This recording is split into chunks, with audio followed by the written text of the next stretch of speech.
Correct പേര് വിളിച്ചപ്പോ ഇവൻ കേട്ടു. എന്താടാ ഒരു കള്ളത്തരം പോലെ? ഒന്നുമില്ല. നീ എന്നോട് കള്ളത്തരം പറയില്ല മോനെ. നീ ഇനിയിപ്പോ ആരോടൊന്നും പറയാൻ നിൽക്കണ്ട. ഞാനൊരു ഫിലിമിന്റെ കാസ്റ്റിങ്ങിന് എന്റെ ഫോട്ടോ അയച്ചു കൊടുക്കുവായിരുന്നു. ആ, നിനക്ക് അങ്ങനെയൊക്കെ ഒരു ആഗ്രഹം ഉണ്ടായിരുന്നു? ചെറുപ്പം തൊട്ടുള്ള ആഗ്രഹം. പക്ഷേ എന്ത് പക്ഷേ? അല്ല, ഞാൻ ഇച്ചിരി കറുത്തു പോയതുകൊണ്ടേ എനിക്കെന്തൊരു ബ്ലാക്ക് കോംപ്ലക്സ്. ഒന്ന് പോടാ, കറുപ്പിലും വെളുപ്പിലൊന്നും വലിയ കാര്യമില്ല.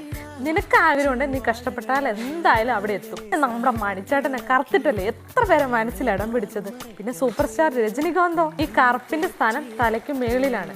ഇതൊന്നും വെളുത്തു പോയാൽ എന്തോരം ടെൻഷൻ ആൾക്കാർക്ക്. അതുകൊണ്ട് എന്റെ മോൻ അതൊന്നും ആലോചിക്കാതെ നിന്റെ ആഗ്രഹത്തിന് വേണ്ടി പരിശ്രമിക്കും. ഓക്കെ? ഇവളാള് കൊള്ളാൻ.